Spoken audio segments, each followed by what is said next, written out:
Il fait pas de... Hein. Et Thomas Tuchel est apparu, les amis. Son nom est sur toutes les lèvres depuis des semaines. Le nouvel entraîneur allemand du Paris Saint-Germain a donc été officiellement présenté aujourd'hui. Plus de 130 journalistes étaient accrédités pour l'occasion. Énormément de curiosité autour de ce nouveau coach dont l'expérience au plus haut niveau pose beaucoup de questions, beaucoup d'interrogations autour de sa capacité à faire mieux que ses prédécesseurs, notamment Unai Emery, dont le profil était finalement assez similaire. On va parler donc de cette intronisation, cette présentation du nouveau Kaiser du Paris Saint-Germain. Mais on va écouter d'abord ses premiers mots. Donc cet effort, dès les premières secondes, de parler dans la langue de Molière. Bonsoir à tous et merci pour votre présence aujourd'hui. Je suis très heureux d'être ici comme entraîneur de ce club exceptionnel et dans cette ville magnifique. On va vous demander vos impressions évidemment autour de la table, notamment Xavier Barret qui était présent à l'auditorium du Parc des Princes. Mais on va filer justement porte de Saint-Cloud. Jérémy Cortès et Nicolas Paillard ont suivi pour nous, d'ailleurs vous l'avez suivi en direct, cette conférence de presse sur l'antenne de CNews. Vous étiez, Jérémy, dans l'auditorium. Alors on va parler du fond, on a du temps pour évoquer donc, ce nouvel entraîneur du Paris Saint-Germain. Mais je voudrais d'abord qu'on s'intéresse à la forme parce qu'on connaissait le visage depuis plusieurs semaines. On attendait d'en savoir un petit peu plus sur son caractère, sa personnalité. Que reste-t-il de cette première heure passée avec Thomas Tuchel, Jérémy? Oh, il a été tout de même convaincant, le jeune entraîneur allemand. On le rappelle, il n'a que 44 ans, l'âge qu'avait d'ailleurs Unai Emery il y a 2 ans lorsqu'il est arrivé au Paris Saint-Germain. Thomas Tuchel souriant, détendu au cours de cette conférence de presse. Forcément, on s'attarde sur les débuts. Il a essayé de convaincre l'auditoire avec ses premiers mots en français. Et ensuite, à de nombreuses reprises, lorsque les journalistes français lui posaient des questions, il commençait à répondre en français avant ensuite de basculer sur l'anglais qu'il maîtrise forcément davantage, mais c'est vrai que ça fait 2 semaines qu'il prend de manière intensive des cours de français et ça commence déjà à payer. Ce sera très intéressant à la reprise de voir déjà cet effort du côté de Thomas Tuchel. Ce que l'on retient après, c'est qu'il n'y a pas eu d'annonce fracassante au cours de cette conférence de presse. Il a bien été interrogé notamment sur la volonté du Paris Saint-Germain de gagner la Ligue des Champions. Lui s'est montré bien plus prudent. Il n'a qu'une envie maintenant, c'est de rencontrer son groupe, son effectif, et pour cela, il devra sans doute attendre la fin du mois de juillet pour découvrir l'intégralité de son effectif, bien évidemment, en raison de la Coupe du Monde. Prudent, en effet, Jérémy Cortès, c'est vrai qu'il est apparu assez convaincant, c'est séducteur, déjà une belle aisance en français, cette prise de parole également dans notre langue, je le disais pour les premières secondes. J'ai noté juste une petite chose, alors on n'a pas forcément entendu toute la conférence de presse, notamment les dernières minutes, mais peut-être une petite première maladresse, faute d'élégance, on va dire. Il n'y a pas eu de mots pour son prédécesseur Unai Emery dans cette conférence de presse. Oui, effectivement. En même temps, c'est vrai que ça a été rapide. Il y avait encore de nombreux journalistes qui voulaient poser des questions et sans doute qu'une question sur Unai Emery serait arrivée. Alors effectivement, c'est Nasser El Khelaifi qui d'ailleurs lors de la toute dernière réponse de cette conférence de presse a fait allusion à Unai Emery. Mais c'est vrai qu'on ne sait pas si Thomas Tuchel et l'entraîneur espagnol ont pu discuter ensemble ces derniers jours.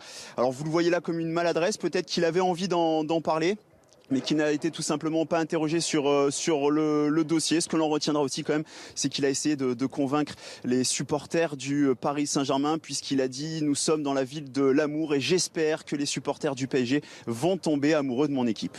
Oui, la formule était bien choisie, en effet. Merci Jérémy Cortès, Nicolas Paillard qui vous accompagne. Vous pouvez réagir, Vous restez avec nous, Jérémy, quelques instants pendant qu'on parle donc de cette première intervention de Thomas Tuchel au Parc des Princes. Premier tour de table, donc, avec Xavier qui était lui aussi à l'auditorium. Très simplement, vous avez été séduit par ces premières minutes de Thomas Tuchel au Paris Saint-Germain. Alors moi, oui, mais je m'attendais à mieux en français de sa part. Ah bon c'est déjà pas mal, franchement. Non, c'est pas mal, mais j'ai comparé par rapport à ce que j'avais vu Guardiola. C'est mieux que votre allemand, quand on croit les premières secondes. On croit les premières secondes de l'émission. Mais quand je compare avec ce qu'a fait Guardiola quand il est arrivé au Bayern de Munich après une année sabbatique, il a fait toute sa conférence de presse en allemand. Pour aller dans le sens de Tuchel, il sait peut-être depuis moins longtemps qu'il vient au Paris Saint-Germain que Guardiola à l'époque a eu toute une année pour se préparer à apprendre l'allemand. Oui, et alors pas tout à fait une année, mais ce qui est certain, c'est que Tuchel, lui, c'est quand même calé depuis quelques semaines, voire dire quelques mois.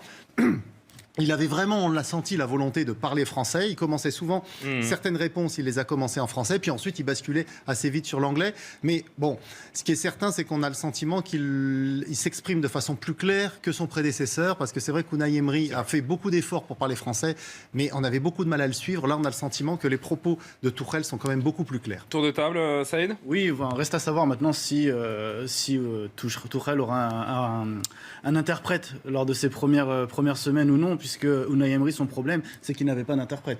Le problème, c'est qu'on lui mettait pas d'interprète, on le laissait parler français, il n'avait pas le temps d'apprendre français.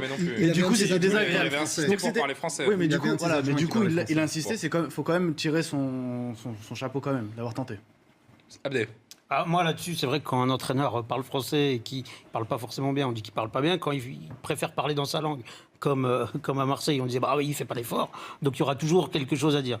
Moi, il y a quelque chose qui m'a vraiment marqué tout au début, c'est qu'il a dit il y a plusieurs manières de gagner. C'est vrai. Moi, cette phrase-là, elle est énorme parce que ça montre son envie de structurer le club. Il a dit, alors je vais juste vous reprendre, c'est exactement le même sens, mais très précisément, il a dit le succès a plusieurs visages. Voilà, c'est une formule qui est quand même très intéressante. C'est vrai. Il n'est pas résultatiste comme entraîneur. Ouais. Il va avoir, à mon avis, l'envie, et on sait qu'il aime, façonner les jeunes pousses du club, prendre des jeunes et les emmener au haut niveau. Il a envie, je pense, de structurer ce club vraiment dans les fondations. Ça peut être le début de quelque chose de très grand entre lui et le PSG, à condition qu'il ait le soutien inconditionnel de son président, comme ça avait été le cas pour Saki et Capello, qui avaient fait une descente dans le vestiaire, puisqu'on dit Saki il a réussi, mais c'est grâce avant tout au président qui avait fait une descente dans le vestiaire et qui avait dit aux joueurs vous serez tous virés, mais lui jamais. On poursuit ce tour de table, mais je voudrais juste qu'on aille voir une dernière fois Jérémy Cortés qui va devoir se faire autre chose. Je sais pas on doit le libérer dans un instant.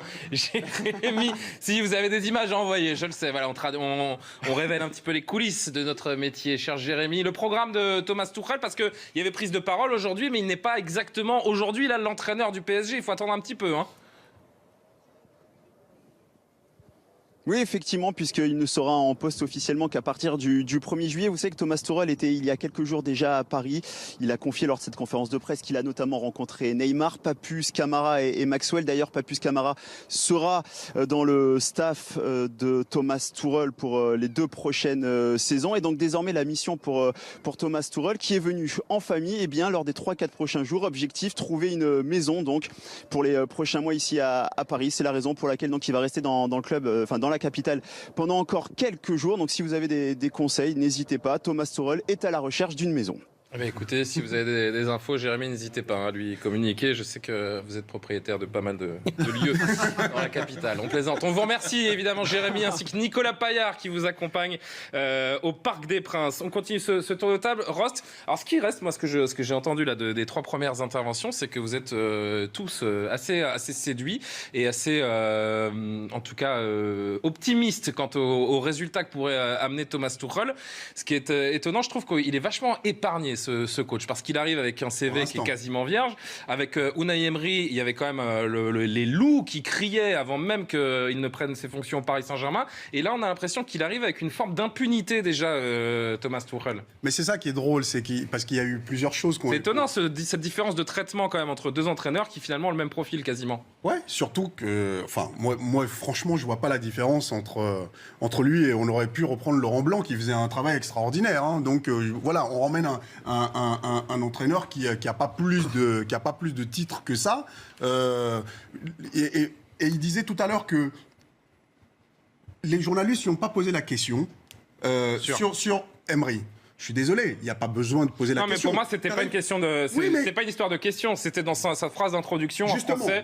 Je trouve que l'élégance aurait voulu qu'il ait un petit mot pour son prédécesseur dès les premières secondes. Mais bon, ça, c'est un autre sujet. Mais c'est là où, justement, c'est pour ça. Parce que lui, il dit que personne ne lui a posé la question. Il n'y a pas besoin de lui poser la question. Oui, ça aurait dû venir de lui-même. Toi-même, la première chose que tu fais, c'est que tu fais les formules de politesse. Ça commence par saluer le travail qui a déjà été fait. Et à la rigueur, si tu étais un entraîneur extraordinaire qui est surtitré et que tu arrives avec ton arrogance de cette manière-là, je peux comprendre. Mais bon, après, quand tu parlais justement, mais alors, cette fameuse phrase, le succès a de nombreux visages. Voilà, mais ça veut dire plein de choses. Ça veut dire plein de choses. Ça veut dire Il a expliqué justement, on va oui, l'entendre. mais enfin, ouais, lui, il le dit de cette manière-là. Mais on peut aussi entendre d'autres choses derrière. C'est-à-dire que vous avez peut-être des réseaux qui travaillent derrière aussi. Et vous avez, comme là, comme le Real, à qui on pourrait donner la coupe déjà de la Ligue dès le départ, avec l'arbitrage qu'on voit. Tout le travail qui est fait en dessous, on ne sait pas ce qui est fait en dessous pour qu'il y ait autant de tricherie au niveau de l'arbitrage en faveur de certaines éques. Peut-être que je vous aime beaucoup, Rost, mais je vois vraiment pas le rapport avec le sujet là. Vous le verrez alors. Je comprends pas. La victoire a plusieurs visages, effectivement. D'accord. Il y a plusieurs stratégies pour y arriver. Je voudrais qu'on reste sur cette espèce d'indulgence. Je sais pas si vous le ressentez comme ça également, cette indulgence avec Thomas Tuchel, alors qu'on était beaucoup plus féroce avec Unai Emery à son arrivée. Là, ce que je ressens, c'est que pour une présentation, il y a beaucoup de... On tire beaucoup de leçons, on est déjà en train d'analyser, alors que c'était juste une simple présentation, je vous le rappelle. Ouais, mais un discours très construit quand même. Il a eu un discours très construit et assez brillant aussi. Il a parlé d'Emery. Non, mais au-delà de ça, passons Emery. Moi, je parle vraiment de cet enthousiasme général qu'il y a autour de Thomas Tuchel. Parce que quand Emery est arrivé, il prenait la place de Laurent Blanc, qui est un entraîneur français. On connaît un petit peu comment ça marche en France. Les entraîneurs étrangers ne sont pas forcément bien vus. Là, il remplace Unai Emery. Je peux vous dire que dans les observateurs, dans les gens qui suivent le PSG, je pense que la grande majorité est ravie que Emery ne soit plus là et que Tuchel prenne sa place. Après, sur sa présentation, moi j'ai trouvé que c'était un entraîneur effectivement qui a eu un discours assez intéressant pour une première, qui a fait effectivement l'effort de parler français. Alors effectivement, il ne parle pas encore très bien français, mais ça viendra. Après, on va le juger sur ce qu'il va montrer sur le terrain. On ne va pas le juger sur 3 mots en français après avoir travaillé 15 jours avec un prof. Malgré le manque de titres de palmarès, on va continuer évidemment d'en parler. Il a le choix du Paris Saint-Germain, du président a priori, Thomas Tuchel, qui est revenu donc sur ce choix malgré un CV bien maigre. Pour moi, évidemment, oui, je n'ai gagné qu'un seul titre. J'avais aussi gagné qu'un seul titre quand on a commencé à discuter et le PSG m'a fait comprendre qu'il ne cherchait pas forcément un coach avec le plus grand palmarès. Il cherchait quelqu'un avec un style de jeu et il cherchait un leader, il cherchait quelqu'un avec une vision. Et donc, quand on a commencé à discuter, il y avait tout de suite une atmosphère de confiance qui s'est créée et je suis donc très heureux maintenant d'avoir l'opportunité de gagner des trophées avec Paris. Le Paris Saint-Germain qui cherchait un leader, donc Thomas Tuchel peut être cet homme-là. Mais pour en revenir à ce qu'on disait, c'est le contexte qui est quand même très différent. Il faut rappeler qu'effectivement, quand Emery arrive, Laurent Blanc avait re-signé quelques mois auparavant, quelques semaines auparavant. Il se fait virer comme un malpropre. Et surtout, le PSG n'a pas vraiment de solution de rechange. Il prend un peu Emery par défaut. Et d'ailleurs, il n'y avait pas grand monde qui voulait Emery. Et aujourd'hui, a priori, on parle de son retour en Espagne. Tuchel, c'est tout à fait différent. Il y a d'autres clubs qui le voulaient. On parlait de lui notamment à Arsenal. Donc, il y a une vraie demande. Ça fait 1 an qu'il est sans club, donc il a le temps de se poser, de réfléchir, ils ont eu le temps de discuter. On a vraiment le sentiment que c'est une arrivée qui est voulue, qui est étudiée, qui a été, on a pesé bien le pour et le contre, donc forcément on est un peu plus confiant que pour Emery. Mais il y a autre chose en fait dans cette conférence de presse. En fait, il y a aussi... J'ai noté beaucoup de prudence de la part. Non, mais il y a aussi derrière le Paris Saint-Germain dans sa globalité. Chaque présentation d'un entraîneur, c'était la Ligue des Champions. On veut gagner la Ligue des Champions. Là, ce qu'on a dit, c'est on veut gagner dès qu'on lui a posé la question sur la Ligue des Champions, c'est oui, mais non, je pense pas à ça tout de suite. Je veux instaurer un état d'esprit aussi à cette équipe. Il y a aussi ça, parce que le PSG a été beaucoup critiqué sur son envie de gagner la Ligue des Champions et de brûler les étapes.